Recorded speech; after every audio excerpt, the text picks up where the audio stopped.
Dindo, nagising na mga tao sa bahay na to. Tumakas na tayo. Teka lang, malapit ko na mabuksan tong kandado. May naririnig na akong mga yabag. Mahuhuli na nila tayo. Oo, ito na. Bukas na. Bilisan mo. Tara, dito tayo sa masukal na dumaan. Akala ko ba walang tao ngayon sa malaking bahay na yan? Yun din ang alam ko eh. Malay ba natin kung nagbagong isip na hindi na lang umalis? Buti na lang hindi tayo nahuli. Mabuti na lang kamo. Kahit pa paano, meron tayong napala. Sayang nga, hindi natin napasok ang lahat ng kwarto. Hayaan mo na. At least may nakuha pa rin tayo kahit konti. Oo nga. Teka, ano yun? Naririnig mo ba? Parang papunta sa direksyon natin. Tuwak muna tayo bago pa nila tayo mahuli. Teka, hintayin mo ako, Dindo! Bilisan mong tumakbo! Kailangan natin makarating sa highway. Parehong habol ang paghinga ng mag-asawa nang marating nila ang highway, kung saan kahit na 10 oras na ng gabi ay marami pa rin dumaraang mga sasakyan. Lumingon si Dindo sa pinanggalingan nila habang sapo ang dibdib. Sa tingin niya, hindi naman sila nasundan ng mga humahabol sa kanila. Pagod na ako, Dindo. Parang hihiwalay na ang mga binti ko sa pagod. Konting tiis na lang. Hanggat hindi tayo nakakalayo, hindi tayo pwede magpahinga. Wala na naman humahabol sa atin eh. Magpahinga muna tayo. Tsaka ka na magpahinga. Ay nako, pagod na talaga ako. Kung gusto mo, ikaw na lang ang maglakad. Basta ako magpapahinga ako dito. Ano ka ba? Huwag ka nga sumalampak dyan. Para kang bata eh. Sa pagod na talaga ako eh. O sige na nga. Pero 5 minuto lang ha. Kulang yun. Huwag ka na magreklamo. Buti nga pinagbigyan pa kita eh. Nasaan na kaya tayo? Hindi ko rin alam eh. Ngayon lang ako nakarating sa lugar na to eh. Para kasing wala man lang pampasaherong dumadaan. Hindi katulad sa atin, 24 oras ang biyahe. Mabuti pa tumayo ka na dyan. Ha? Wala pang 5 minuto ah. Huwag ka nang magreklamo. Kailangan na talaga natin makalayo sa lugar na to. Kung wala tayong masakyan na biyahe, makikisakay na lang tayo. Sa tingin mo merong magpapasakay sa atin? Tingnan mo ang mga itsura natin. Baka mamaya dalhin pa tayo sa istasyon ng pulis. Subukan pa rin natin. Basta maging alerto ka lang sa mangyayari. Sige na nga, basta makauwi lang tayo. Uy, kita mo ba yun? Yun oh. Alin? Yung truck na may kargang mga gulay? Oo, tara bilisan mo. Sa likod tayo sasakay. Ha? Ano ka mo? Hinila niya na ang kamay ng asawa at mabilis na umalis doon. Sa gilid sila ng kalsada naglakad at nag-abang ng mga pampasaherong sasakyan. May kalahating oras na rin silang naglalakad pero wala pa rin dumaraang pampasaherong sasakyan. Kahit jeep man lang. Hinila na ni Dindo ang kamay ng asawa at saka mabilis na lumapit sa likurang bahagi ng truck. Nakita nila ang driver nito sa tabing daan at nakatalikod sa gawin nila habang naninigarilyo. Inalalaya naman ni Dindo ang asawa na makakyat sa may kataasang truck bago siya naman ang umakyat. Nagtago sila sa likod ng mga sako ng gulay. Pilit na lamang nilang pinagkasya ang mga sarili sa maliit na espasyo. Maya-maya lang, naramdaman na nila ang marahan na pag-andar ng truck hanggang sa bumilis na ang takbo nito. Doon lamang nakahinga ng maluwag ang mag-asawa. Inayos pa ni Lani ang pagkakahiga at umulan sa dibdib ng asawa. Hindi niya na talaga kinayang pigilan ang antok na nararamdaman. Hindi nila alam kung gaano katagal ang naging biyahe nila. Pareho kasi silang nakatulog at nagising na mataas na ang sikat ng araw. Nakatigil din ang truck sa tabing daan. Bumaba sila sa truck at inilibot ang paningin sa buong paligid. Wala silang natatanaw kundi ang mga puno sa paligid. Nasaan na kaya tayo? Hindi ako pamilyar sa lugar. Pero parang probinsya na to. Nasaan na kaya yung driver? Tingnan mo, bukas yung pintuan oh. Sandali. Titignan ko lang ang driver. Uy! Ay! Bakit? May dugo! Maraming dugo! Oo nga! Nasaan kaya yung driver? Sa kanya kaya yan? Ewan ko. Mabuti pang umalis na tayo rito. Baka mamaya tayo pa mapagbintangan. Hanapin na muna natin yung driver. Baka nandyan lang siya sa tabi-tabi at nangangailangan ng tulong. O sige, hanapin natin siya. Sa ilang minuto nilang paghahanap, tanging putol na braso lamang ang kanilang nakita. Natitiyak nila na patay na ang driver ng truck. Bumalik sila sa truck at naghalungkat ng pwede nilang magamit. Isang patalim ang nakuha nila. Dinala nila yon at saka lumayo na sa lugar na yon. May ilang oras na rin silang naglalakad. Pero ni isang bahay wala pa silang natatanaw. Napakataas pa ng sikat ang araw ng mga sandaling yon. Matinding uhaw na rin ang nararanasan nila, maliban pa sa pagkalam ng sikmura. Nanghihina na ako dito. Dito na yata ako mamamatay. Huwag ka nga magsalita ng ganyan. Parang yung nilooban nating bahay yun ang nagbigay sa atin ng kamalasan. Nagkataon lang ang lahat. Mas minalas yung driver. Ano kaya nangyari sa kanya?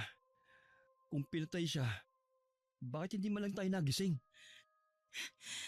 Magpasalamat ka na hindi tayo nagising. Baka pati tayo ganun din ang sinapit. Oo nga, kaya swerte pa rin tayo. Kapag hindi tayo nakahanap ng bahay na pwedeng mahinga ng tulong, siguradong matutulad tayo sa driver ng truck. Ano ka ba? Huwag ka nga magsalita ng ganyan. Bilisan na lang natin ang paglalakad. Hanggang dumilim na lamang, ay wala pa rin silang matanaw na kabahayan. Nangihina na si Lani. Pakiramdam niya tuyong-tuyo na ang lalamunan niya. Napaupo na lang siya sa isang tabi at sumandal sa katawan ng puno. Napapikit na lamang siya sa kawalan ng pag-asa. Nagsalimbayan din sa kanyang iisipan ang mga ginawa nilang mag-asawa. Sumagi sa isip niya na baka yun na ang karma sa masama nilang gawain. May ilang taon na rin mula nang gawin nila ang trabaho na panloloob sa mga kabahayan. Pinapasok nila ang mga malalaking bahay para nakawan. Ang nakukuha nila ay ibinibili nila ng pagkain at ibinabahagi rin sa kapwa nila mahihirap. Pero ang trabaho nilang yon ay inilihim lamang nila.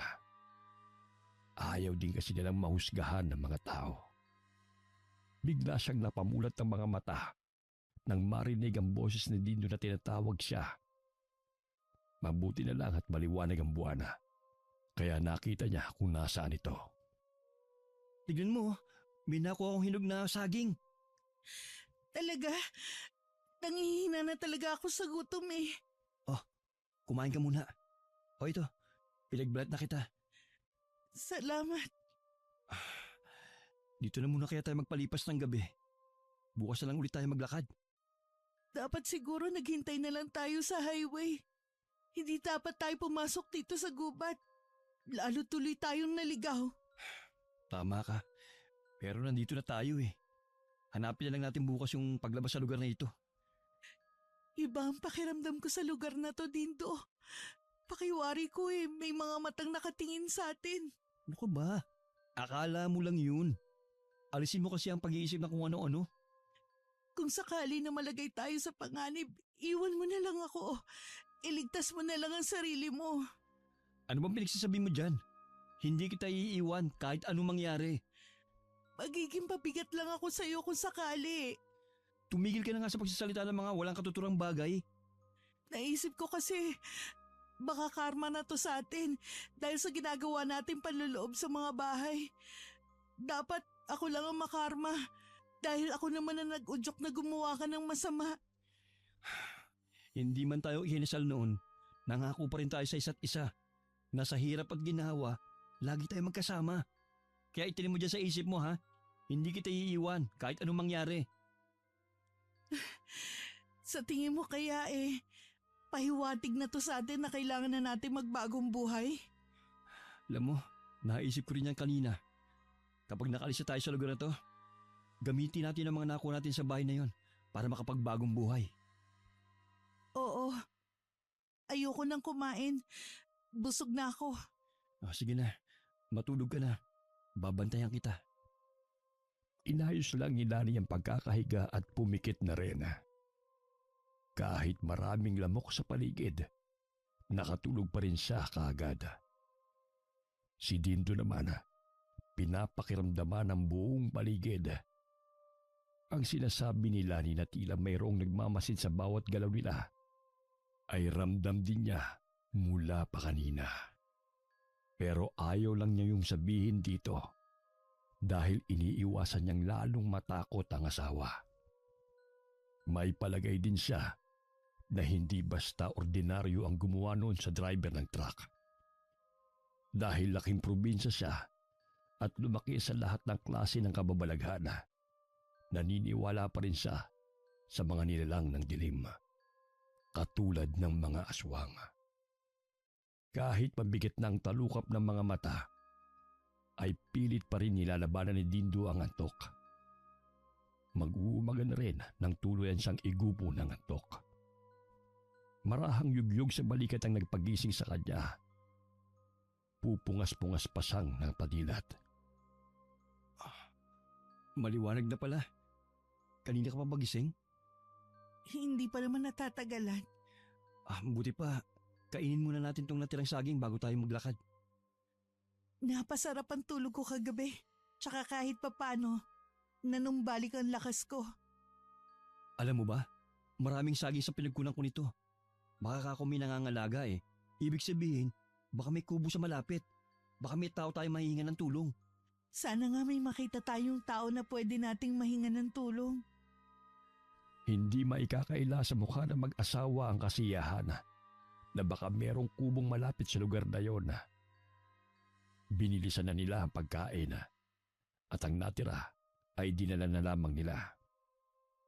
May ilang oras na silang naglalakad, ngunit wala pa rin silang natatanaw na kahit na ano. Naisipan din nilang bumalik na lamang sa pinanggalingan, pero hindi na nila matandaan kung saan sila dumaan. Umakyat na rin sa taas ng puno si Dindo, pero walang hanggang bundok at gubat lamang ang kanyang natatanaw. Dismayado siyang bumaba ng puno. Ngunit sa kalagitnaan ay biglang nabali ang sangang tinutungtukan niya at tuluyang siyang nahulog. Unang bumagsak ang kanyang pangupo. Agad naman siyang dinaluhan ni Lani na mangyak-ngyak at sobrang nag-aalala sa nangyari sa kanya. Namimilipit naman sa matinding sakit si Dindo. Sana masakit sa'yo. Nabali yata ang balakang ko. Ang sakit. Huwag ka munang gagalaw ha. Maghahanap ako ng pwedeng ipantapal na halamang gamot. Huwag ka na lumayo. Dito ka lang sa tabi ko. Sa tingin ko, kailangan ko lang na magpahinga. Baka kasi napasama ang bagsak mo eh. Wala tayong magagawa kung napasama nga. Hindi rin tayo makakahingi ng tulong. Wala akong makita na kubo kahit saan. Ano? Ibig mong sabihin, habang buhay na lang tayong narito sa gubat? Isang himala na lang ang makakapagligtas sa atin. Parusa na nga to sa atin. Pwede naman kasi maging mabuti tayo eh. Pero mas pinili pa rin natin maging masama. Siguro nga. Tanggapin lang natin ang kapalaran natin. Ayoko mamatay sa lugar na to. Gusto ko pa magbagong buhay. Huwag ka nang umiyak. Ang importante naman magkasama pa rin tayo hanggang sa huling sandali. Talaga bang dito na tayo mamamatay? Sana may isang himalang mangyari. Yumakap na lang si Lani sa asawa habang nakasandal ito sa katawan ng puno kung saan ito nahulog. Kitang-kita naman sa mukha ni Dindo ang matinding sakit na nararamdaman. May ilang minuto na silang nasa ganoong ayos nang biglang may lumitaw na matandang lalaki sa kanilang harapan. May akay-akay itong kalabaw habang matiim ang titig sa kanila. May ilang sandali lang na nakamulagat ang mga mata ng dalawa habang walang kurap na nakatitig sa matandang lalaki. Ang tingin nila sa matandang lalaki ay tila aparisyon. Totoo ba to? Hindi ba tayo namamalikmata lang? Baka ito nang himalang sinasabi mo. Anong ginagawa niyo sa gitna ng gubat? Totoo po ba kayo? Pa sinasabi mo, iho? Naliligaw po kami, Tatang. Kakahapon pa po kami nandito. Malapit na naman pong gumabit. Hindi namin alam ang gagawin. Tulungan niyo po ang asawa ko. Nahulog siya sa puno. Baka napasama ang pagkakahulog niya. Huminahon lang kayo. Tutulungan ko kayo makalis sa lugar na ito. Maraming salamat po, Tatang. Kaya mo bang tumayo, iho? Humawak ka sa akin at isasakay kita sa karumata ko. Aray! Masakit po talaga ang balakang ko eh. Tiisin mo lang ang sakit. Kailangan na natin makalayo kagad dito bago sumapit ang gabi. Salamat po sa inyo. Akala po talaga namin wala nang darating na tulong eh. Hindi ko rin alam kung bakit ako hinila nitong kalabaw ko na dito sa parting ito dumaan. Madalas kasi sa kabila kami dumadaan eh. At tumatawid lang kami sa ilog. Oh, humiga ka lang dito. Ikaw rin, iha. Sumakay ka na rin. Dito lang sa likod ng kalabaw ako sasakay. Marami pong salamat sa inyo. Kumapit lang kayong mabuti ha. At aalalayan ko rin ang asawa mo. Magiging matagtag ang biyahe natin. Tumango naman si Lani. Umayos na siya sa pagkakaupo. Yun ang kauna-unahang pagkakataon na sumakay siya sa karumata. Kaya hindi siya komportable. Pakiwari niya, anumang sandali ay maaari siyang tumalsik. Si Dindo naman ay napapaigik dahil malog ang karumatang sinasakyan nila. Makalipas ang 30 minuto, narating na rin nila ang bahay ng matandang lalaki. Nakatirik ang bahay nito sa gitna ng palayan. Nang tumigil sila, tumulong pa ang matandang lalaki sa pag-alalay kay Dindo hanggang makapasok sa loob ng bahay. Pinahiga siya sa katring naroroon na may sapin na manipis na tela. Dumapa ka, iho. Titignan ko lang ang pinsala sa likod mo. Oo. Marunong po ba kayong manggamot? Isa akong albularyo sa lugar na ito. Matindi ang pinsala ng buto mo pababa sa balakang. Bantayin mo muna ang asawa mo. Lalabas lang ako para kumuha ng mga halamang gamot. Sige po, Tatang. Salamat naman at isa pa palang albularyo nakatagpo sa atin. Tama ang sinabi ng matandang lalaki. Matindi ang pagkakabagsak mo. Ha? Bakit mo naman nasabi? Nakaumbok na kasi ang buto mo at nangingitim na rin. Kaya pala sobrang sakit. Tapos kapag gumagalaw ako, aray, halos kapusin ako ng hininga. Sana naman huwag magiging grabe ang pinsala. Sana nga. Magkahalong takot at sakit ang mababaka sa mukha ni Dindo. Samantalang si Lani naman ay labis ang pag-aalala sa kalagayan ng asawa. Bigla ring sumagi sa isip niya na baka malumpo ang asawa dahil sa pagkakahulog nito. Lumipas ang nakakainip na sandali bago muling bumalik si Tata Teban. May dala-dala itong mga dahon at balat ng katawan ng puno. Walang imik na umupo siya malapit kay Dindo. Hinawakan ito ang likod ng lalaki at saka hinawakan ang buto. Hindi naman madiin ang pagkakahawak doon ng matandang lalaki, pero napahiyaw sa matinding sakit si Dindo.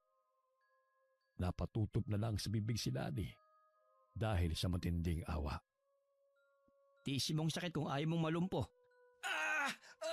Ang sakit! Ayan, tapos na.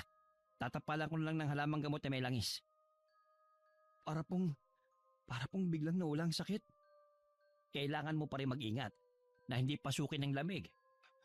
Maraming salamat po. Maraming salamat po, Tatang, sa paggamot ninyo sa asawa ko. Wala yun, iha. Tungkulin ko talaga ang mga gamot. Ako nga pala si Teban. Tata Teban na lang ay tawag niya sa akin. Siya po si Dindo at ako naman po si Lani. Sa kabila ng hindi magandang sitwasyon ng pagkikita natin, natutuwa akong makilala kayo. Tiyak nagutom na kayo. Dito lang kayo ha, at magluluto muna ako. Tutulungan ko na po kayo. Hindi na, iha. Bantayan mo na lang ang asawa mo. Tatawagin ko na lang kayo kapag nakaluto na ako. Nasundan na lamang ng mag-asawa si Tata Teban nang lumabas siya ng bahay. Halata sa aura ng matandang lalaki na mabuti itong tao. Kaya napanatag din ang kalooban nila. Habang naghihintay, inikot naman ni Lani ang paningin sa buong bahay. May kung ano-anong bagay ang nakasabi sa dingding ng bahay. May isang bagay ang nakaagaw sa kanyang atensyon, kaya nilapitan niya yon. Tila yun latigo at meron ding mga bawang na ginawang kwintas na nasa bintana. Para saan kaya ang mga to? Pangontra sa mga aswang. Ha? Aswang baka mo? Yung isa na parang latigo, yun oh. Tawag dyan buntot pagi. Bakit kaya may ganyan si Tata Teban? Madalas kasi kapag albularyo, may mga ganyan talaga sila. Proteksyon nila yan laban sa iba't ibang mga elemento. Ibig kayang sabihin, may aswang sa lugar na to? Hindi ko alam. Nakakatakot pala ang lugar na napuntahan natin. Huwag ka na mag-alala. Makakaalis na rin tayo sa lugar na ito.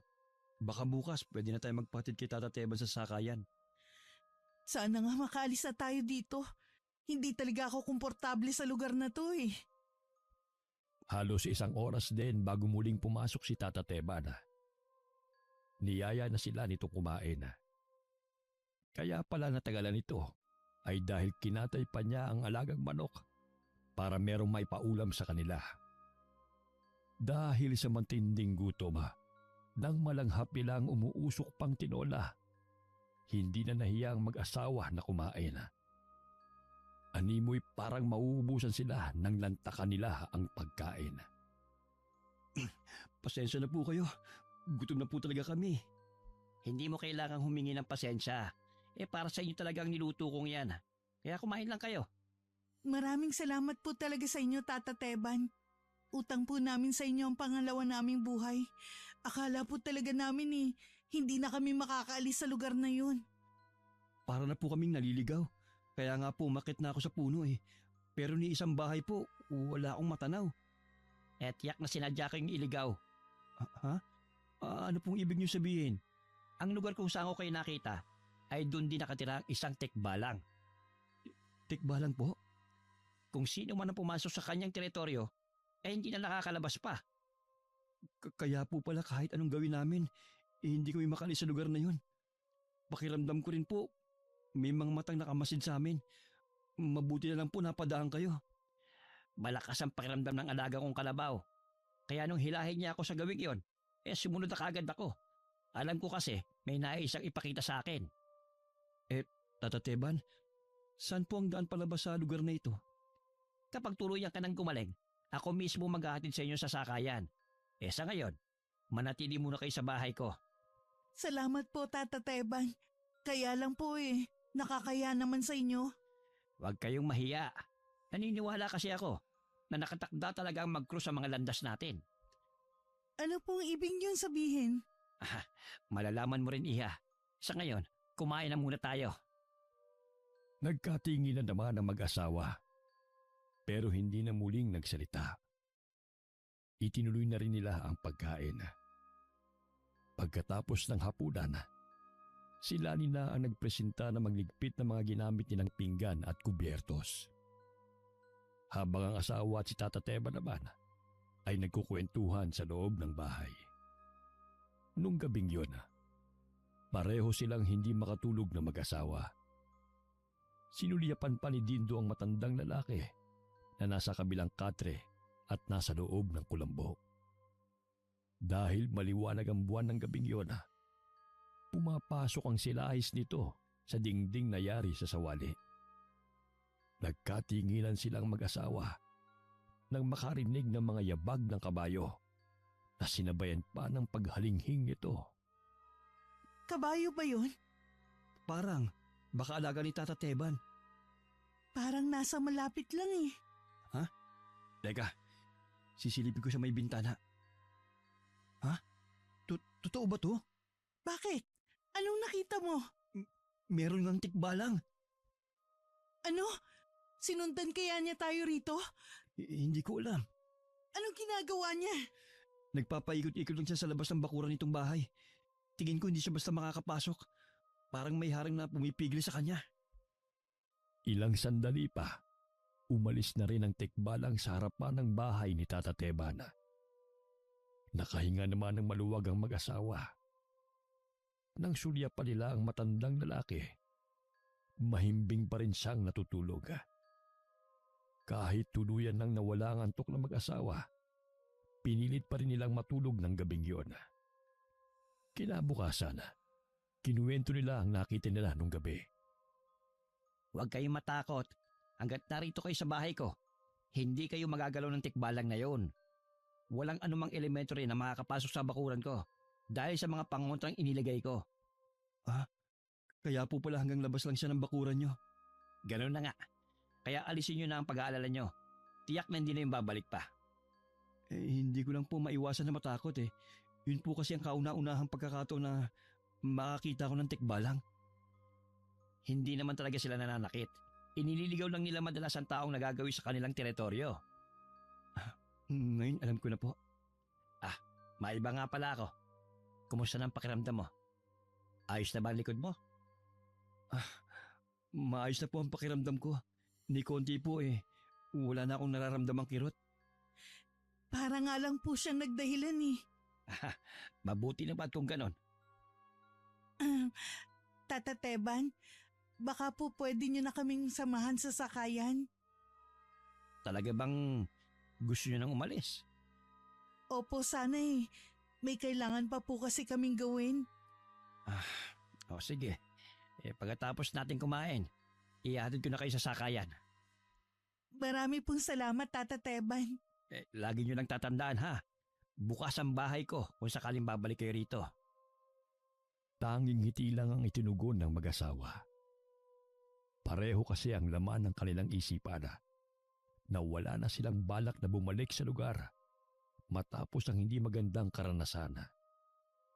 Pagkatapos nga nilang kumain, sinamahan na sila ni Tata Teban sa sakayan ng habal-habal kung tawagin sa lugar na yon. Habang ang naglalakad, napansin ng mag-asawa na marami na palang kabahayan sa lugar na yon. Kakaibang titig ang ibinabato sa kanila ng mga taga roon. Ang iba naman ay kuryosidad ang mababanaag sa kanilang mga mukha. Nang makarating sa pila ng habal-habal, sinabi lang ni Tata Teban sa driver kung saan sila ihahatid. Nagpasalamat muli ang mag-asawa sa matandang lalaki. Habang umaandar ang habal-habal, hindi maiwasan ni Dindo ang makaramdam ng lungkot. Kaya nilingon pa niya ang matandang lalaki. Nabanaag rin niya sa mukha nito ang kakaibang lungkot. May ilang oras din silang bumiyahe pabalik sa bayan kung saan sila nakatira. Mula nang makauwi silang mag-asawa, lagi nang balisa si Dindo.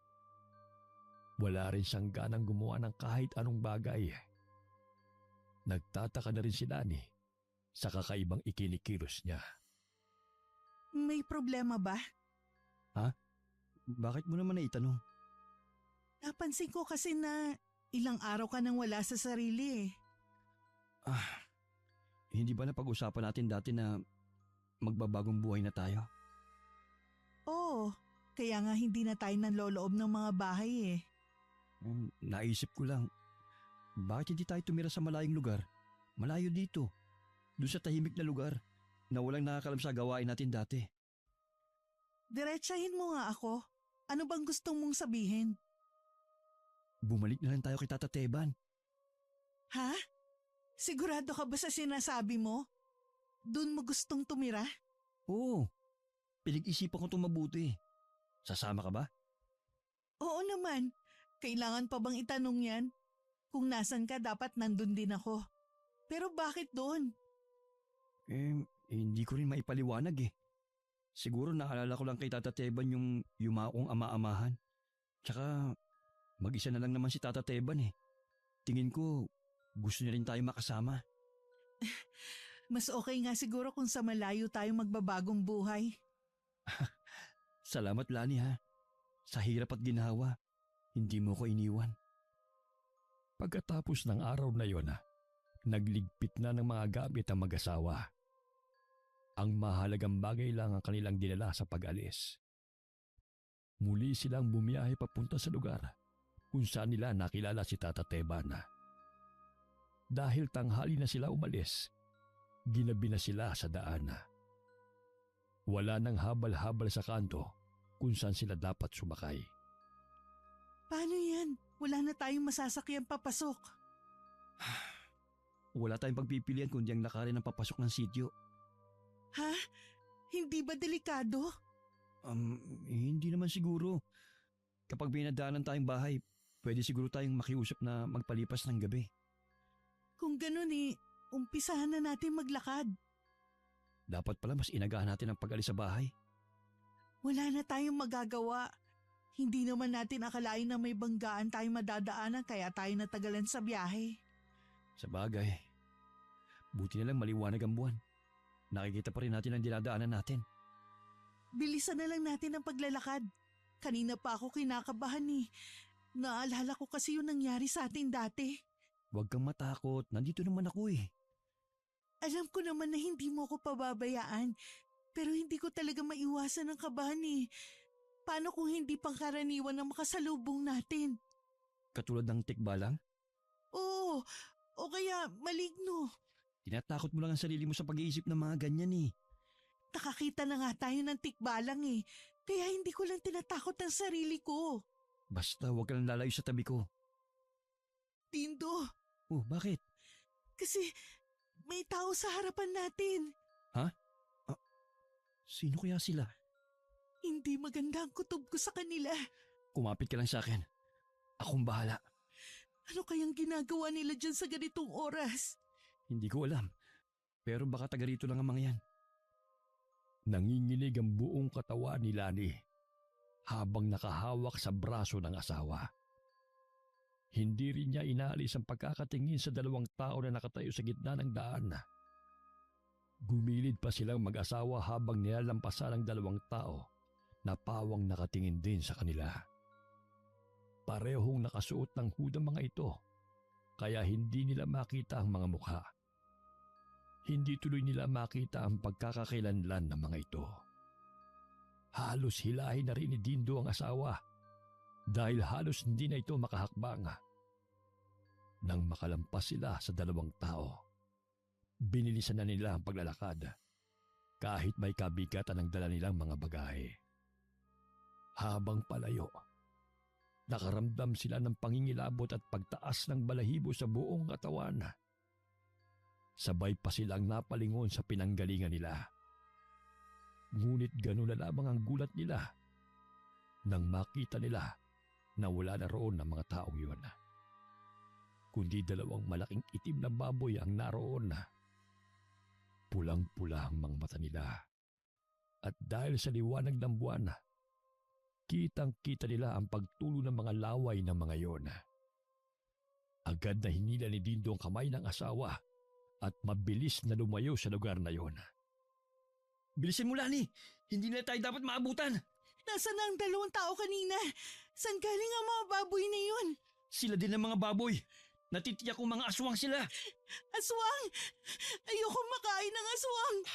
Kaya bilisan na natin! Teka lang, parang wala nang sumusunod sa atin. Oo nga, wala na nga sila. Saan kaya sila nagpunta? Baka umalis na sila. Bilisan na natin na makalayo tayo rito. Sana nga wag na silang... hindi, nakaharang sila sa daraanan natin. Ito na yata ang katapusan natin, Dindo. Teka, itong patpat. Itataboy ko sila habang tumatakas ka. Ano? Hindi maaari. Sabay tayong aalis sa lugar na to. Hahabulin nila tayo, Lani. Kailangan isa sa atin na makaalis. Ayoko, hindi kita iiwan. Lani, huwag na sana matigas ang ulo mo. Sige na, umalis ka na. Pero... Sa direksyon na yung katumakbo. Pangako, susunod ako sa'yo.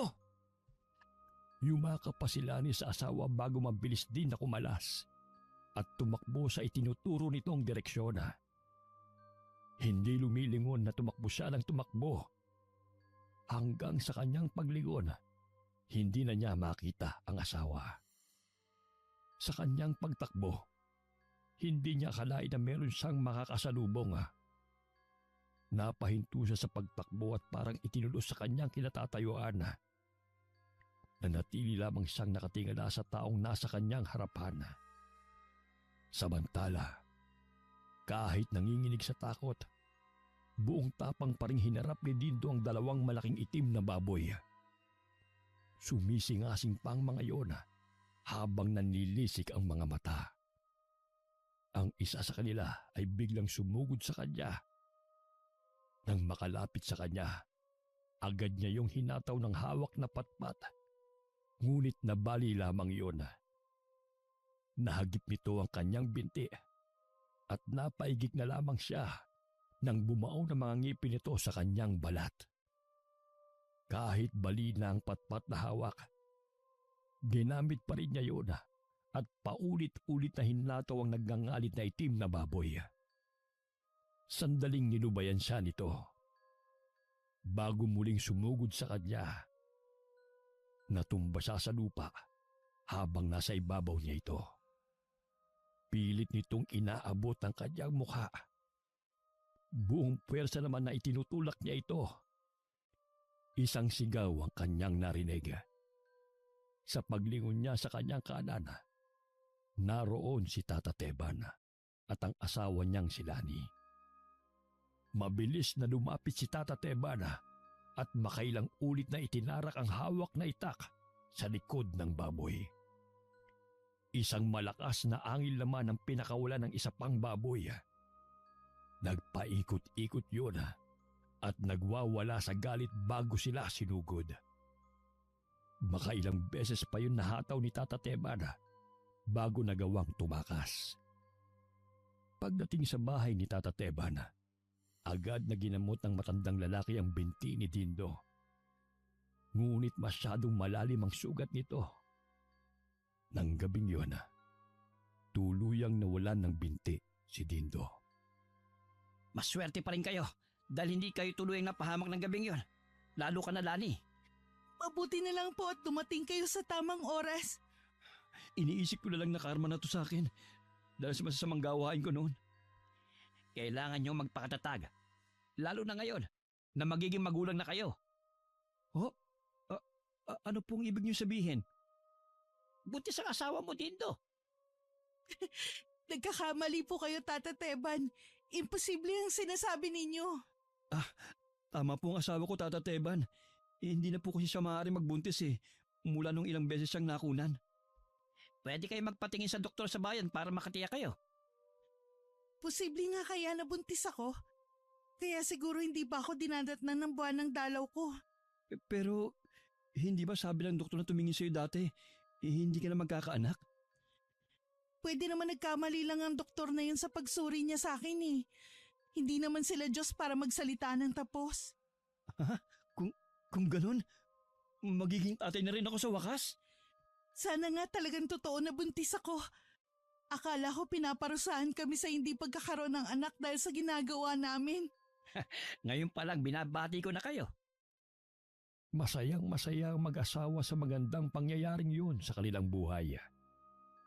Para makumpirma nga na nagdadalang tao si Lani, pumunta siya sa bayan para kumonsulta sa isang doktor. Doon nakumpirma nga niya na 2 buwan na siyang buntis. Masayang masaya siyang umuwi ng araw na yun. Habang nasa daan, hindi mapawi-pawi ang ngiti sa labi niya. Malapit na sana siya sa bahay ni Tata Teban nang makarinig siya ng pag-iyak. Nakakaramdam man ng takot, mas nanaig naman sa kanya ang kuryosidad na hanapin ang taong umiiyak na yon. Sa likod ng mayabong na puno, meron doong matandang babae na nakayup-yup habang umiiyak. Hindi na siya nagdalawang isip na lapitan yon at tanungin. Ayos lang po kayo, Lola. Nagluluksa kasi ako ngayon dahil sa pagkamatay ng anak kong babae. Nakikiramay po ako sa inyo. Alam ko po na mahirap mawalan ng anak. Pasensya ka na, iha ko, naabala kita. Hindi niyo naman po ako naabala. Pauwi na rin po kasi ako nang marinig ko ang pag-iyak ninyo. Hindi ka siguro taga rito sa lugar na ito. Ngayon lang kita nakita eh. Dayo lang po kami ng asawa ko rito. Diyan po kami kay Tata Teban nakatira. Kay Teban baka mo? Sa bahay ng albularyong yon? Opo, kilala niyo po ba siya? Oo, magaling siyang albularyo. Pero hindi kami personal na magkakilala. Ako nga po pala si Lani. Kilala ako sa palayaw na Kurong. Sa may dulo na nitong sitio ako nakatira. Aling Kurong, huwag niyo po sanang mamasamahin ang pagtatanong ko. Ano po bang kinamatay ng anak ninyo? Inatake kami ng masasamang loob. Hindi nakaligtas ang anak kong si Connie. Pasensya na po sa nangyari. Sadya po talaga may mga taong halangang kaluluwa. Tama ka, Iha. Paano, Iha? Kailangan ko nang umalis. Salamat sa pakikipag-usap mo sa akin. Gumaan kahit papano ang pakiramdam ko. Mag-iingat ka, ha? At ingatan mo rin ang dinadala mo. Ho? Paano niyo po nalaman na buntis ako? Isa rin akong ina, kaya alam ko. Mag-iingat din po kayo, Aling Kurong. Salamat, Iha. Sana magkita pa tayo at makapagkwentuhan. Tsak po magkikita pa po tayo. Maliit lang naman po ang sityo na to. Makahulugang ngumiti kay Lani ang matandang babae bago siya naglakad palayo. Nakatanaw naman si Lani sa kanya hanggang mawala na siya sa likod ng mga mayayabong na puno. Pag-uwi naman sa bahay, masayang ibinalita ni Lani sa asawa na 2 buwan na siyang buntis. Tuwang-tuwa naman si Dindo at wala nang pagdududa sa isipan niya na totoo nga ang sinabi ni Tata Teban sa kanila. Kailangan na nating ingatan ang sanggol sa sinapupunan mo. Huwag kang mag-alala. Ingatan ko na ang magiging anak natin. Nakakalungkot nga lang dahil nawalan ako ng binti. Matagal pa bago ako makakapagtrabaho. Malaki pa naman ang ipon natin eh. Tsaka meron pa tayo diyang pwedeng ibenta. Lani, gusto ko sana yung ibang mapagbebentahan. Ipamahagi natin sa mga tao rito. Walang problema sa akin. Gusto ko na rin kasing mabura lahat ng masasama nating ginawa noon. Kapag naibenta na natin ang mga yun, wala nang magpapaalala sa atin sa nakaraan. Humingi tayo ng tulong kay Tata Teban pagdating niya mamaya. Nasaan nga pala siya? May sumundo sa kanya kanina eh. Kailangan daw magamot ang anak ng lalaking sumundo sa kanya. Swerte talaga natin na nakilala natin si Tata Teban. Oo nga, sinabi mo pa. Unang kita ko pa lang sa kanya. Magaan ang loob ko eh. Basta, ang hirap ipaliwanag eh. Madilim na noon nang dumating si Tata Teban galing sa panggagamot niya.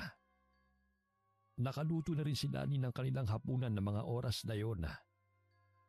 Agad na rin sinabi ng mag-asawa ang kanilang plano at saka ipinakita rito ang mga alahas na hindi biro ang halaga. Kitang-kita sa mukha ng matandang lalaki ang pagkamangha sa nakikita. Kaya mana nang maituturing ang mga ito. Tiyak na maraming makikinabang na taga-sityo nito. Sigurado na ba kayo na gusto nyong ibenta ang lahat na ito? Oo. Kaya nga po kami bumalik dito para magbagong buhay eh. Hindi po namin yun magagawa kung nasa amin pa rin yung mga yan. May kakilala ako na pwede nating lapitan para maibenta ang mga ito sa mataas na halaga. Salamat po Tata Teban. Kumuha din po kayo sa mga pagbebentahan bago natin ipamahagi sa mga tao. Hindi ko na kailangan yan, iho. Kontento na ako sa kung anong meron ako. Masaya na ako na pinili niyong manatili sa piling ko. Tipid na napangiti si Dindo sa tinura na yun ng matandang lalaki.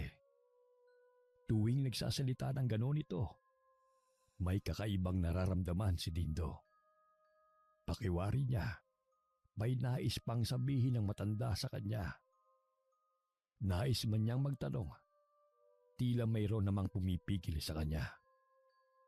Makaraan nga ng 1 linggo, naibenta na lahat ng gamit at alahas na kanilang nakuha sa panloloob sa mga kabahayan noon.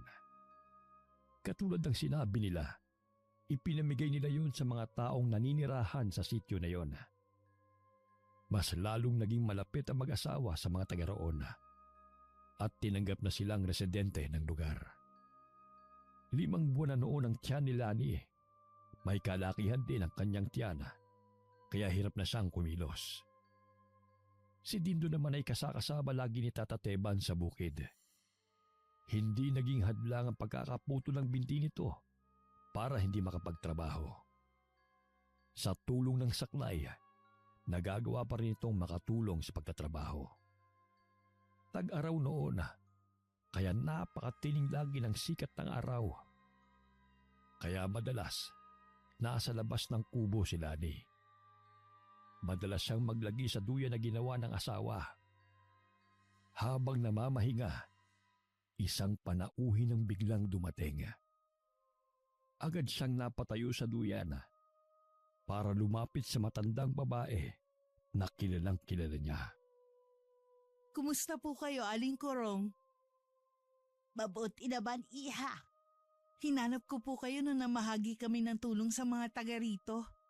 Nabalitaan ko ngayon nung makabalik ako rito.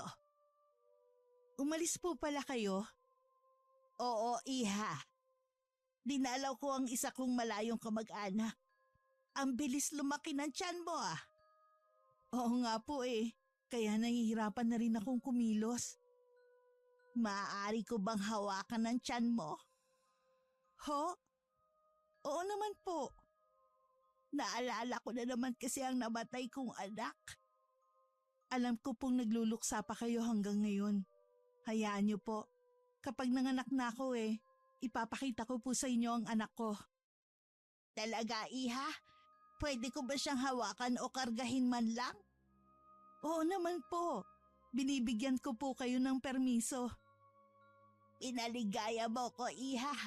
Salamat at kahit papano, maiibsan ang pangungulila ko sa aking anak. Baka po gusto niyo po munang pumasok. Huwag na, iha. Napadaan lang talaga ako rito.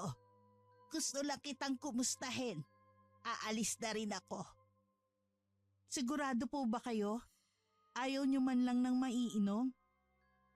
Hindi na, iha. Salamat na lang. Lagi ka bang nag-iisa rito sa bahay ninyo? Opo. Ganitong oras po kasi nasa bukid si Tata Teban at ang asawa ko. Lagi na lang kitang dadalawin kung ganon. Sige po, Aling Korong. Minsan nga po naiinip ako dito at wala man lang makakwentuhan. Asahan mo lagi kitang dadalawin dito sa inyo. Kumaway pa si Lani sa matandang babae ng paalis na ito. Nang mawala na sa paningin niya si Aling Korong, bumalik na siya sa pagkakahiga sa duyan. Noong hapon na dumating si Tata Teban at Dindo, nakaramdam kaagad ng kakaiba sa paligid ang matandang lalaki. May naging bisita ka ba rito kanina? Oo, dumating po kanina si Aling Korong. Pero hanggang labas lang po siya ng bakod. Niyayaya ko nga pong pumasok pero ayaw niya. Ha? Ano pa ang sinabi sa'yo ng matandang yon? Nakipagkwentuhan lang po siya sandali. Ako, iwasan mo ang matandang yon, iha. Huwag na huwag mo rin pahahawakan sa kanyang tiyan mo. Bakit naman po? Hinala ng mga taga rito na isang aswang ang matandang yon. Ho? Aswang po si Aling Korong?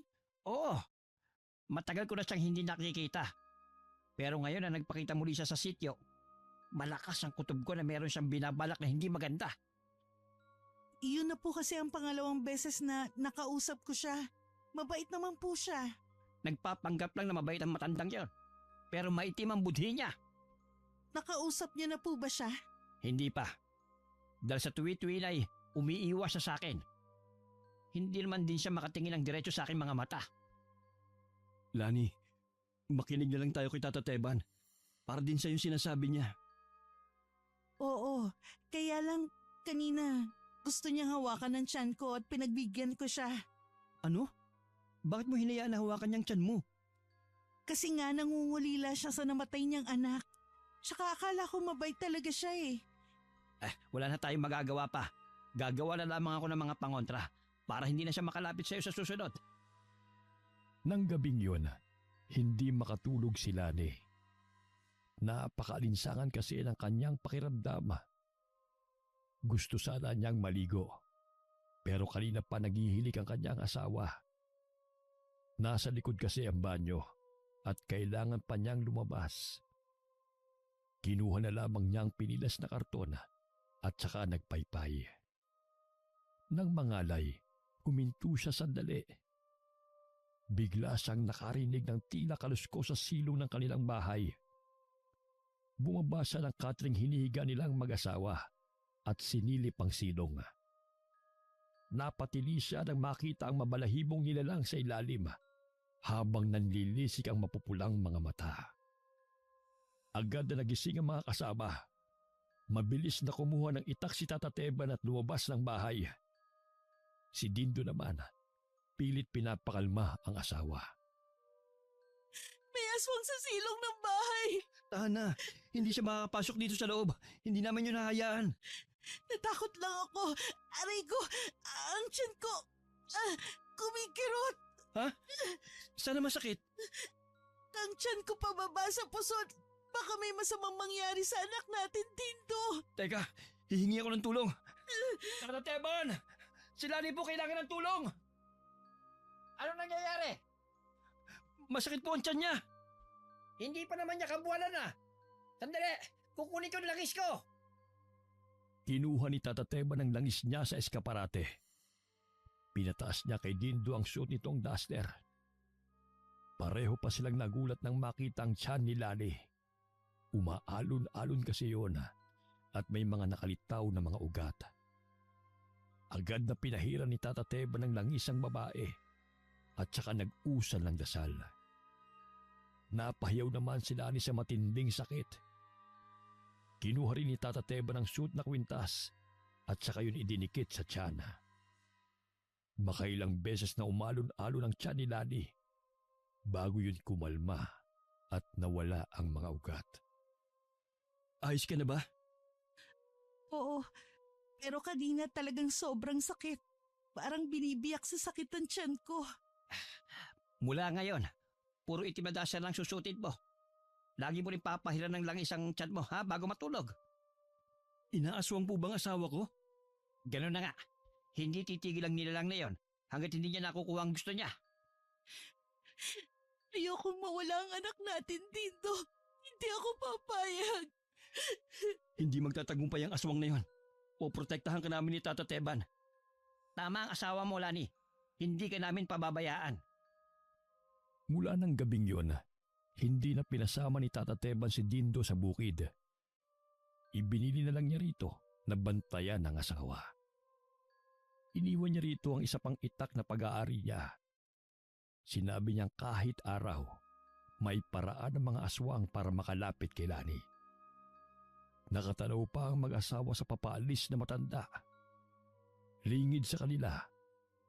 Pumunta si Tata Teban sa bahay ni Aling Kurong sa dulong bahagi ng sityo bago tumuloy sa bukid. Malayo pa lamang si Tata Teban. Lumabas na ng kubo na yun ang matandang babae para harapin siya. Kanino ko utang ang pagdalaw mo sa aking ito, Teban? Lubayan mo na si Lani at ang magiging anak niya. Sino ka para utusan ako? Huwag mo akong subukan, Kurong. Ang lakas ng loob mong pagbantaan ako sa mismong bakuran ko. Alam mo ang kaya kong gawin. Pwes, hindi ako natatakot sa'yo. Kukunin ko ang anak ni Lani at hindi mo ako mapipigilan. Ang sanggol na yun ang magiging kapalit ng anak kong pinatay mo. Tama ako kung ganon. Kayo ang umatake sa mag-asawa nung gabing yon. Kami nga, dahil sa pakikialam mo, nasawi ang anak ko. Hayaan mo na ang mag-asawa. Ako na lang ang gantihan mo. Total, ako naman ang may kasalanan sa pagkamatay ng anak mo. Hindi ikaw ang gusto kong magbayad kundi sila. Dahil sila ang dahilan kung bakit mo nagawang paslangin ang anak ko. Hindi ako papayag na magawa mo masama mong balak. Umalis ka na sa bakuran ko, Teban! Nais pa sanang magsalita ni Tata Teban, ngunit tinalikuran na siya ng matandang babae. Napakuyom na lamang siya ng kanyang kamao bago nilisan ang lugar na yon. Sa nakalipas naman na araw, naging matiwasay ang pamumuhay ng mag-asawa. Hindi na naman naulit ang pagdalaw sa kanila ng aswang. Sa kabila doon, ayaw pa rin pakampante ng dalawang lalaki. Maliban sa pagpapausok ng lumang gulong tuwing hapon, nagtanim din si Tata Teban ng mga kaktus sa tabi ng kawayang bakod. Mainam din kasi ang mga tinik noon na pantaboy sa mga aswang at ibang elemento. Kinakabahan ako. 1 buwan na lang kasi manganganak na ako. Huwag kang matakot. Nandito lang ako para sa inyo na magiging anak natin. Siya nga pala, linggo-linggo na daw pupunta rito yung kumadronang si Aling Tekya para masubaybayan niya ang pagbubuntis mo. Alam mo, habang nandito tayo sa poder ni Tata Teban, para bang mga tunay na anak ang turing niya sa atin. Grabe ang pag-aalaga niya sa atin. Oo nga eh. Hindi man lang niya tinanong yung nakaraan natin. Buong puso niya tayong tinanggap dito. Ayan na si Tata Teban. Mukhang seryoso ang pinag-uusapan nyo Tungkol po sa panganak ni Lani ang pinag-uusapan namin at pati na rin po yun sa inyo. Ano naman ang tungkol sa akin? Na maswerte po kami dahil parang tunay na anak po ang turing niyo sa amin dito. Tata Teban, huwag niyo po sanang mamasamain ang pagtatanong ko. Wala po ba kayong pamilya? Meron akong isang anak. Pero kailangan siyang ilayo sa akin dahil nanganganib ang buhay niya. Ang ina naman niya, namatay sa panganganak sa kanya. Nasaan na po ang anak ninyo? Ang huling balita ko, inuwi siya ng kaibigan ko sa probinsya. Wala po ba kayong balak na hanapin siya?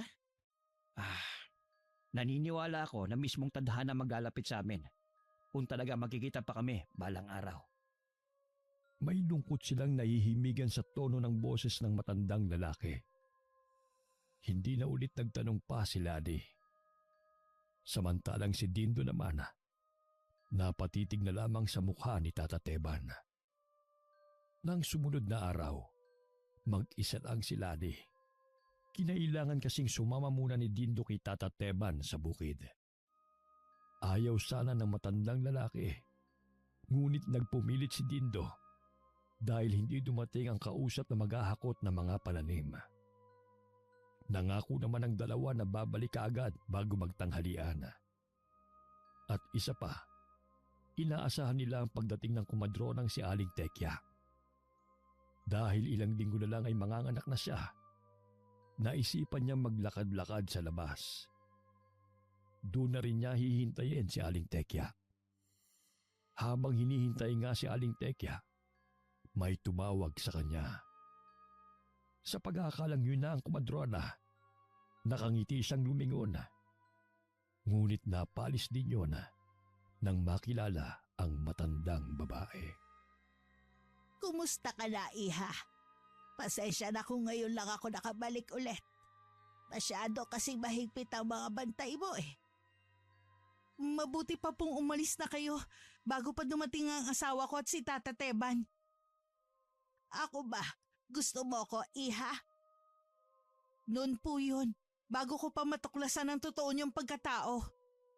Huwag kang maniwala sa mga sinasabi nila tungkol sa akin. Hindi niyo na po kailangan magpaliwanag. Umalis na lang po kayo. Akala ko pa naman iba ka sa kanila. Akala ko ikaw at ang anak mo ang pupuno sa aking pangungulila sa pagkawala ng anak ko. Pasensya na po, pero nagkamali lang ako noon ng sinabi. Huwag mong babawiin ang sinabi mo dahil hindi ko yan matatanggap.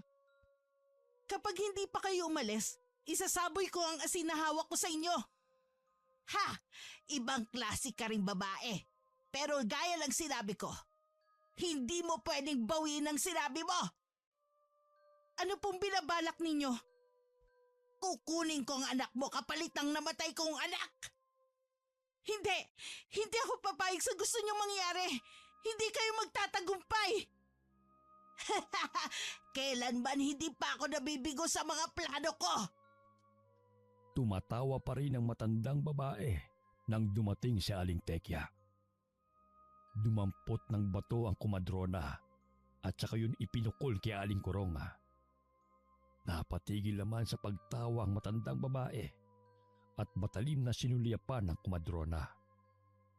Muling dumampot ng bato ang kumadrona at akmang babatuhin muli si Aling Kurong. Pero mabilis na itong nakatakbo. Nanginginig naman sa matinding takot si Lani. Agad siyang dinaluhan ng kumadrona at pinapasok sa loob. Ilang sandali lang, dumating na rin sina Tata Teban at Dindo. Agad namang ikinuwento ni Aling Tekya ang nangyari. Ang aswang na yun! Sa tingin ko, lagi siyang nagmamanman sa atin. Alam niya kasi kung kailan wala akong kasama dito sa bahay. Mula ngayon, dito ka lang sa loob ng bahay. 3 linggo na lang manganganak ka na. Mabuti na yung mag-ingat tayo sa matandang yon. Kahit anong gawin niya, hindi siya makakapasok sa loob ng bakuran. Alam niyang may mga pangontra sa paligid. Maliban na lamang kung ikaw mismo ang lalabas. Natatakot pa rin ako. Huwag ka matakot. Hindi niya makukuha ang anak natin. Niyakap pa ng mahigpit ni Dindo ang asawa na nanginginig pa rin sa takot. Mula nga ng araw na galing sa kanila si Aling Kurong, hindi na talaga lumabas pa ng bahay si Lani. Inabala na lamang niya ang sarili sa pag-aayos ng gamit ng kanyang magiging anak para hindi siya mainip. Hanggang dumating na ang oras ng kanyang panganganak. Maaga pa lamang, naroon na ang kumadronang si Aling Tekya. Hindi na rin mapalagay si Dindo na hindi umalis sa tabi ng asawa. Si Tata Teba naman, nasa labas ng bahay. Bandang tanghali ay sumasakit na ang tiyan at balakang ni Lani. Nagpakulo na ng tubig si Aling Tekya at inayos niya na ang mga tela na gagamitin ni Lani sa panganganak. Inaabot na ng gabi pero ayaw pa rin lumabas ang sanggol sa sinapupunan ni Lani. Halos maubos na ang lakas niya sa bawat pag-ire. Maghahating gabi na nang marinig ang palahaw ng iyak ng isang sanggol sa buong kabahayan. Binalot na ni Aling Tekya ang sanggol ng malinis sa tela. Napangiti naman si Dindo nang makitang babae ang sanggol nila. Ang anak natin. Malusog na sanggol ang babaeng anak natin. Talaga, gusto ko siya makita. Nililinisan lang siya ni Aling Tekya. Maya-maya lang itatabi na sa yung anak natin. Huwag mong hayaan na makuha siya ni Aling Kurong. Huwag ka mag-alala. Hindi niya makukuha ang anak natin. Kahit nangihina, nang itabi sa kanya ni Aling Tekya ang kanyang anak, nagawa pa niya yun hagkan sa noo. Bago unti-unting hinila ang kanyang kamalayan, hinaplos-haplos naman ni Dindo ang kanyang noo. Kinabukasan ng nagising si Lani, nasa tabi pa rin niya ang kanyang anak na natutulog. Si Dindo naman, nasa may upuan at mahimbing pa rin natutulog. Naramdaman marahil nito na gising na siya, kaya bigla itong naalimpungatan. Gising ka na pala. Sigurado nagugutom ka na. Teka lang ha, ikukuha kita ng pagkain. Napahaba yata ang tulog ko. Kailangan mo yun. Maraming nawala sa iyong lakas eh. Wala bang nangyari habang natutulog ako? Wala naman. Alam mo ba, maghapon na nasa labas si Tata Teban para magbantay. Talaga? Ang bait talaga ni Tata Teban. Handa niya kayong protektahan. Kahit buhay pa niya ang kapalit. Nasa na pala siya ngayon? Umalis siya kanina bago ka nakaidlip. Sabi niya susundin niya raw si Aling Tekya. Dapat kasi kanina pa nandito yun eh. Nakakapagtaka nga, wala pa sila. Maya-maya lang siguro nandito na sila. Teka, ayan na pala si Tata Teban eh. Natatanaw ko na papasok sa bakuran. Pero, bakit kaya wala si Aling Tekya? Baka merong biglang paanakin ngayong araw.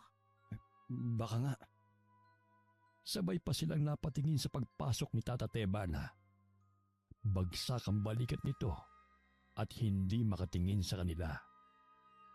Nagkatinginan pa silang mag-asawa bago nagtanong si Dindo.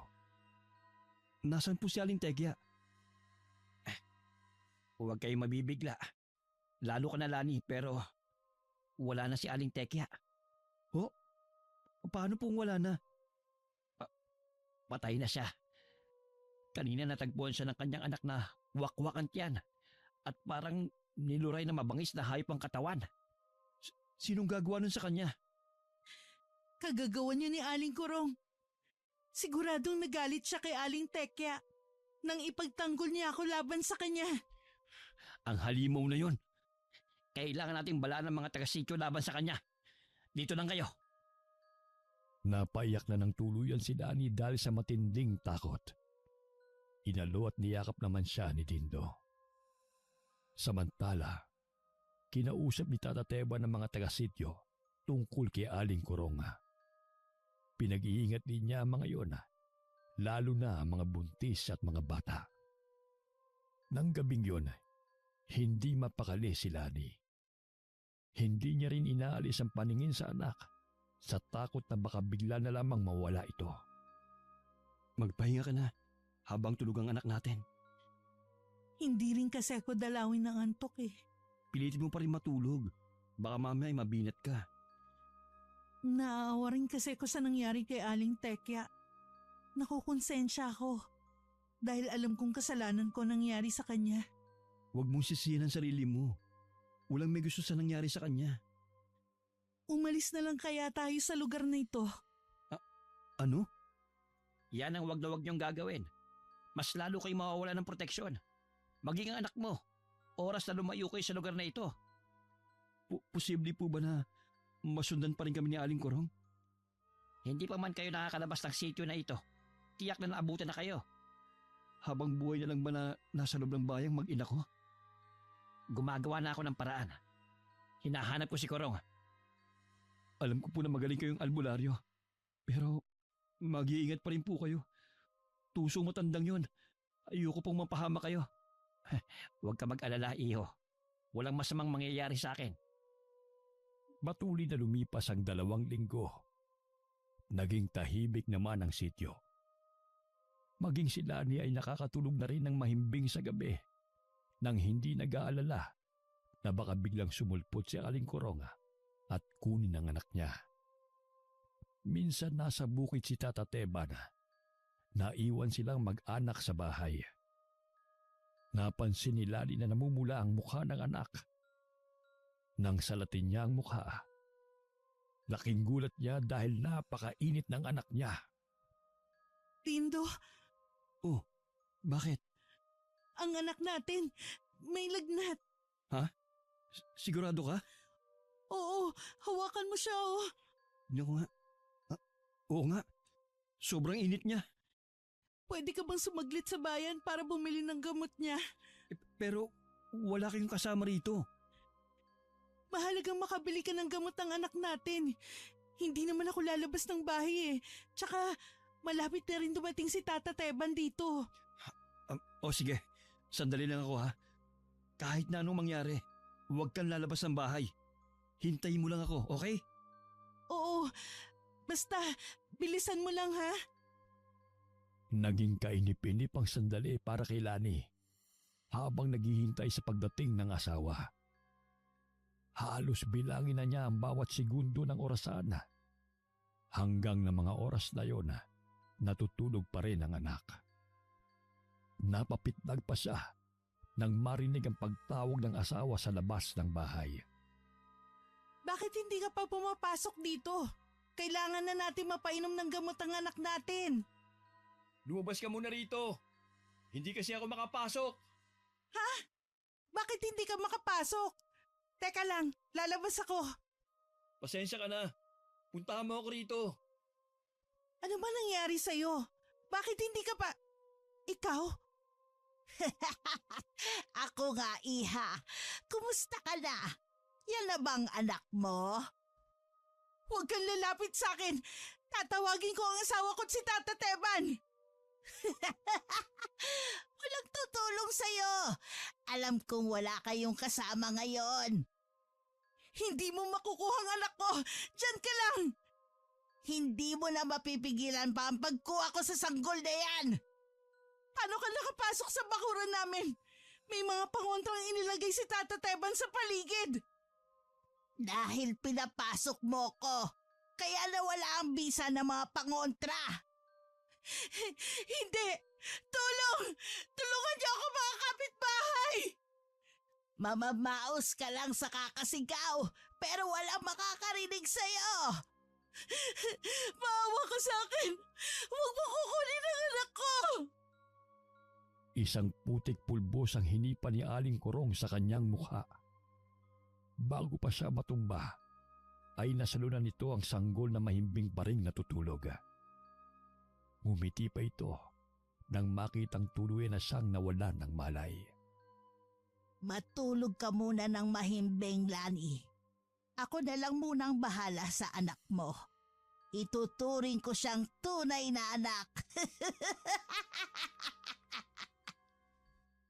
Habang sakay ng habal-habal, bigla na lamang lumakas ang kabog ng dibdib ni Dindo. Kaya kinausap niya ang driver na kung maaari bilisan ang pagpapatakbo. Sumunod naman ang driver. Pagdating sa harapan ng bahay, agad siyang nagbayad at hindi na kinuha ang sukli. Gustuhin man niyang magmadali, hindi naman niya magawa dahil sa putol na binti. Pagpasok niya sa bakuran, nakita niya kaagad ang asawa na walang malay. Niyugyug niya ang balikat nito, pero ayaw magising.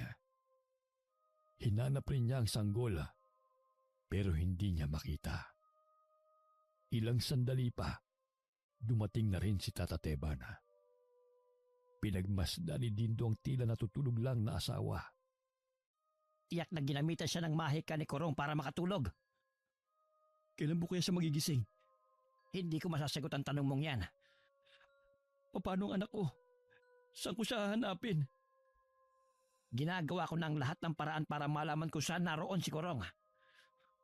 Oras na may masamang nangyari sa anak ko, ako mismo ang papatay sa kanya. Sana tinapos ko na siya noon pa. Wala sana tayong ganitong problema.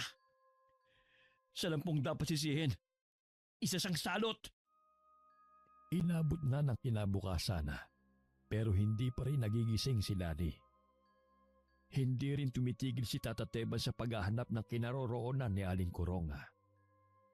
Walang sandali na hindi umiiyak si Dindo habang hawak ang kamay ng asawa. Labis din ang kanyang pag-aalala sa anak nila. Dahil sa sobrang pag-iisip, bumagsak na ang kanyang katawan.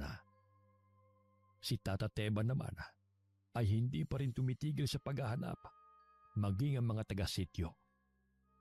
Kailangan siguro magpalamig muna tayo sa paghahanap sa anak mo. Hindi po maaari. Habang tumatagal, nanganganib po ang buhay ng anak namin ni Lani. Tusong matandang yon. Alam niya kasing pinaghahanap natin siya. Kaya lalo siya nagtatago. Huwag ka mag-alala. May mga taga rito ang patuloy sa paghahanap sa kanya. Mas maigi yon para hindi niya matunugan na may naghahanap sa kanya. Gusto lang naman namin magbagong buhay. Bakit kailangan namin itong pagdaanan? Isa itong pagsubok na kailangan niyong malampasan. Kung mawawala rin lang ang mag-ina ko sa akin, mabuti pang sumunod na rin ako sa kanila. Hindi pa patay ang asawa mo. Natutulog lang siya. Huwag mong iparinig sa kanya ang kawalan ng pag-asa. Oo, kakayanin ko po. Alang-alang sa mag-ina ko. Inabot na ng 1 linggo na hindi pa rin nagigising si Lani. Ganoon na rin katagal na hinahanap nila ang kinaroroonan ng anak. Parang gusto nang mawalan ng pag-asa ni Dindo. Sinuliapan niya ang mahimbing na pagtulog ng asawa. Sari-sari na ang pumapasok sa kanyang utak ng mga sandaling iyon. Naabutan siya sa ganong ayos ni Tata Teban. Tumango naman si Dindo. Lumapit din siya sa asawa at nagpaalam dito. Ilang sandali pa, naghanda na siya sa pag-alis nila ni Tata Teban. Dindo, may nakakitang mga ngahoy kay Kurong sa kakahuyan. Doon marahil siya nagtatago kasamang anak niyo ni Lani. Talaga po? Punta na po natin. Ako na lang. Dumito na lang at bantayan mo ang asawa mo. Nakikiusap po ako. Payagan niyo po akong sumama sa inyo. Kailangan po mailigtas ang anak ko.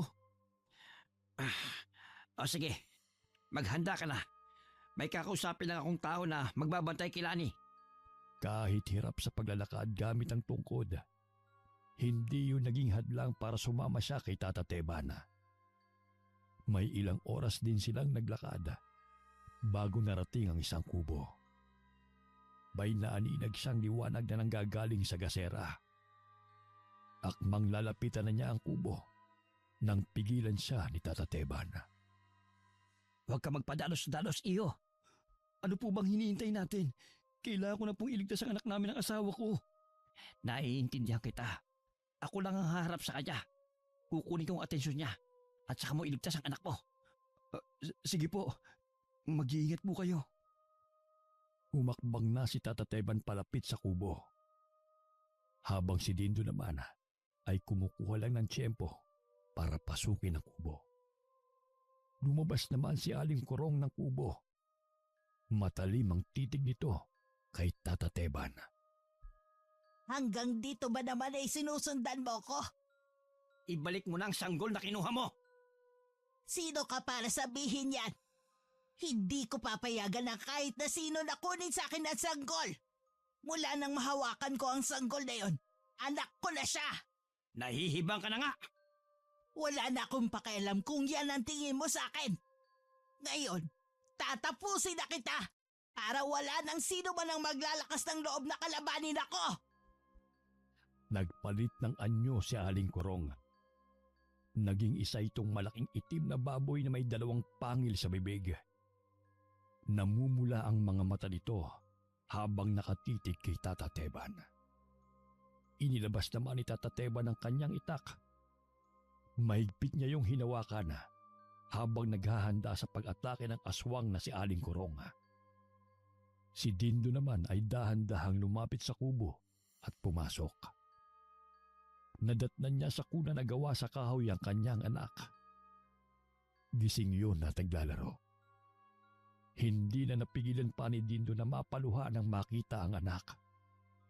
Agad niyang kinarga ang anak at pinupog ng halik. Sa labas, matindi naman ang laban na nagaganap. Dahil sa matinding galit na nararamdaman, nagawang gapiin ni Aling Kurong ang matandang albularyo.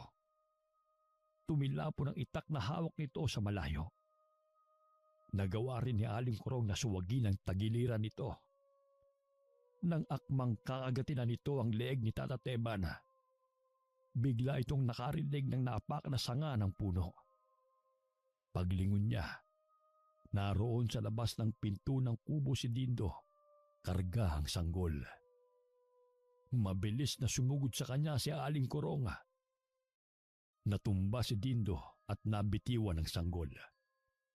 Mabuti na lamang sa damuhan nito bumagsak at makapal rin ang tela na nakabalot dito kaya hindi ito nasaktan.